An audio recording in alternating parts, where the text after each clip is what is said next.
Hi everyone, welcome back to chemistry class. So we have reached the end of the chapter. Okay, last class we studied plastic, thermoplastic, thermosetting plastic, etc. And today let's discuss the last portion of this chapter, properties of plastic.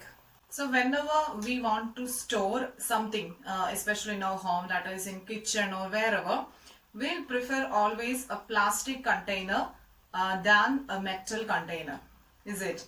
So we'll always prefer, we know nowadays all are telling plastics is having some drawbacks, so they have to ban the plastic, etc. Anyhow, we will prefer always more a plastic container than a metallic container. Okay, so why we will always prefer a plastic? Because it has some advantages, definitely. Otherwise we will not prefer this plastic. So let's discuss all those properties of plastics in today's session. Okay, so the first one is, the first property of plastic is that properties. So the first one, the plastic which is non-reactive. Plastic is non-reactive because we know if some of the certain types of food materials, if we kept in a metallic container, means that will react with the particular metal. But plastic do not react with the food items kept inside it. Okay, if we have kept rice or any other bakery items or whatever, the plastic material do not react with the food substance kept inside. So that is the first advantage of using plastic. Plastic is non-reactive. Okay, and the second one, the second advantage of plastic, which is light. Plastic is lightweight because we know when we will take the a metallic jar and a plastic jar almost with same volume, because when we compare the weight, plastic of course will have a lightweight compared to the metallic one. Then what is the advantage here? Due to this lightweight, it is easy to handle, right? It's easy to handle. We can take it from one place to other easily. So that makes the second advantage or second property of plastic, which is lightweight. And the third one, the third property of plastic, which is durable. Okay, plastic is durable. And fourth one, plastic durable. And at the same time, the next one is, it is cheaper. Okay, it is cheaper than metal. The fifth use of plastic, plastic is strong. Okay, it is strong because we know there are plastic which can be crushed easily, but coming to the containers, then jar, etc., which is not that much light, which is somewhat strong. Okay, we can't crush those bottles, so that is the next property. Plastics are strong. Okay, and the last one, the sixth one, plastics are non-corrosive. Plastics are non-corrosive because we know an iron jar, if we kept outside for some time, an iron metallic container, then what happened? Of course, that iron container will react with the air and moisture in the atmosphere. Then what happened to that bottle? It will get rusted. Okay, that process, the rusting is known as what? Corrosion. So we can find rust if we kept a metallic container outside for a long time. At the same time, for the same place, if we kept a plastic container, means what happened? Is it get rusted? Nothing will happen to the plastic container. So that is the next advantage of this plastic. They are non-corrosive. So these are the major advantages or major properties of plastic: non-reactive, lightweight, durable, cheaper than metal, then strong, and non-corrosive. So that is why people prefer always plastic, even though it has a lot of negative side. So one more property can be added here, that is the seventh one. They are poor conductors. Okay, plastics are poor conductors. Poor conductors of what? Heat and electricity. Did you notice the copper wire that we used for the house wiring and all? It is covered with a plastic, right? That plastic coating, why that plastic coating is given?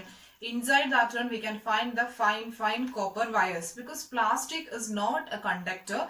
That's why it is covered with plastic. And last class we have studied bakelite. Okay, it is a thermosetting plastic which is used to make the handles of what? Handles of frying pan and saucepan, different kitchen utensils.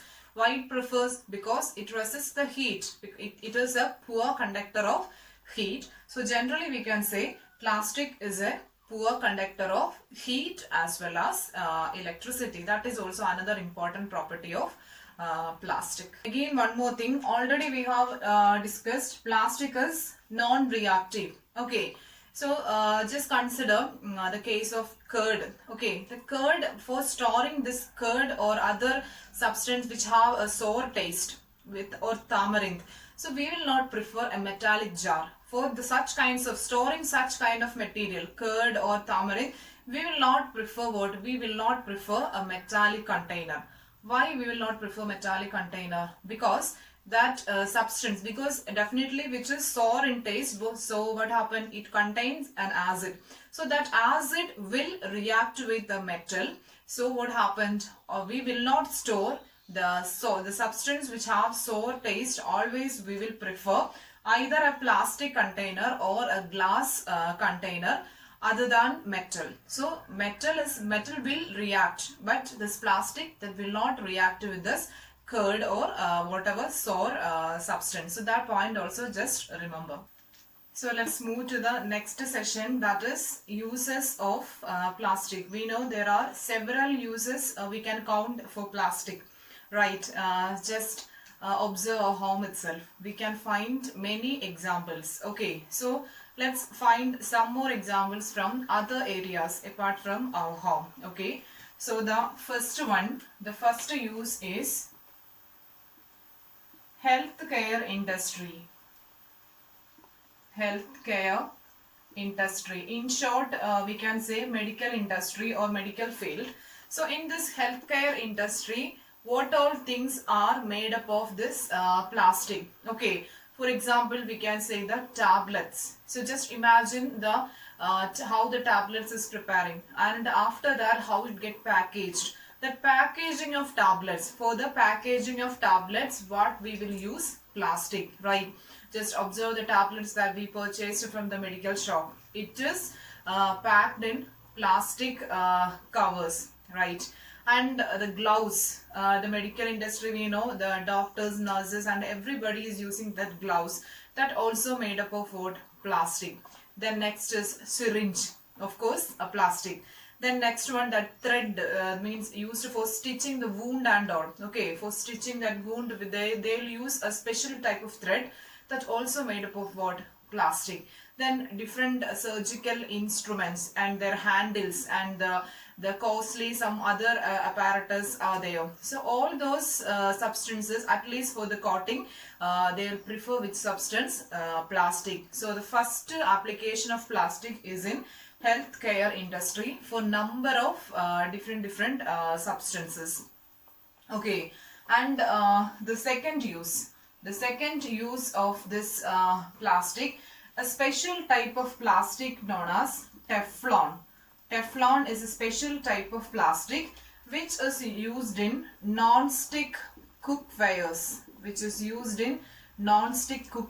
and we know some of the frying pan and all which are non-stick, right? So that non-stick cookwares, that non-stick substances, that is a coating of a substance known as Teflon.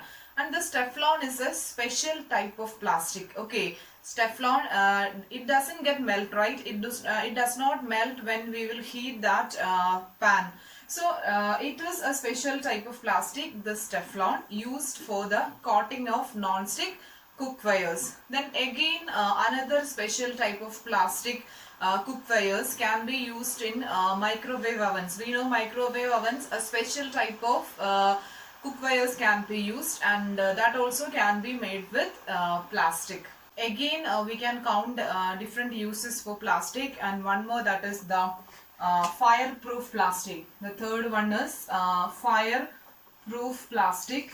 Actually, that can be used in the uniforms of fireman and all. Okay, the people who comes to extinguish the fire, and in the uniform also this fireproof plastics can be used. So like this, there are many uses for plastic, but we know if it has this much advantages, it has a negative side. Plastic has a negative side too.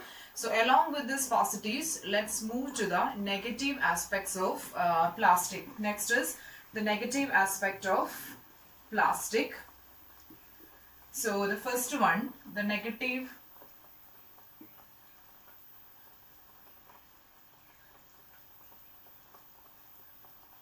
the first property can be say it is non-biodegradable. It is non-biodegradable. And children, what do you mean by this non-biodegradable? Because when a substance, when we will throw to the soil, and suppose if it get decomposed easily, means we can say that substance is biodegradable. That means which can be decomposed by the bacteria that exist in the soil. But if we throw the plastic to the land, means that will remain the soil for millions of years. Okay, it does not get degrade easily. So that is why this plastics, the main drawback, main negative aspect of plastic, they are non-biodegradable. At the same time, the second negative is pollution. We know what are the consequences of pollution, how the plastic cause pollution.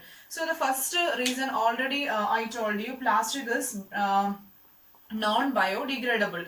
So since they are non-biodegradable, what happen if people by throwing number of plastic materials, mean that will remain in the surface itself, then what happen? Finally that leads to soil pollution. Not only soil pollution, plastic will cause different types of pollutions, like we can say water pollution and air pollution also. So how air pollution? So when we will burn a plastic material,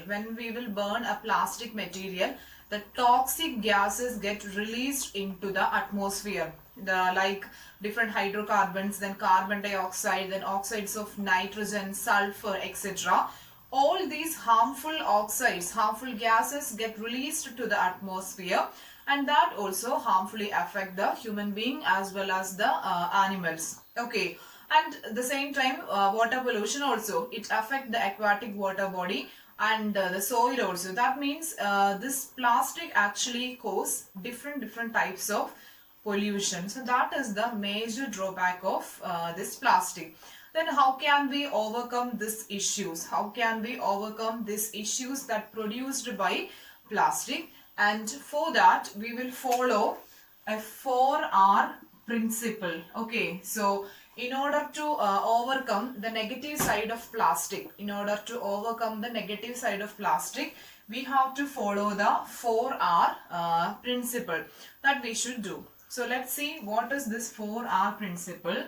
So the first one is reduce.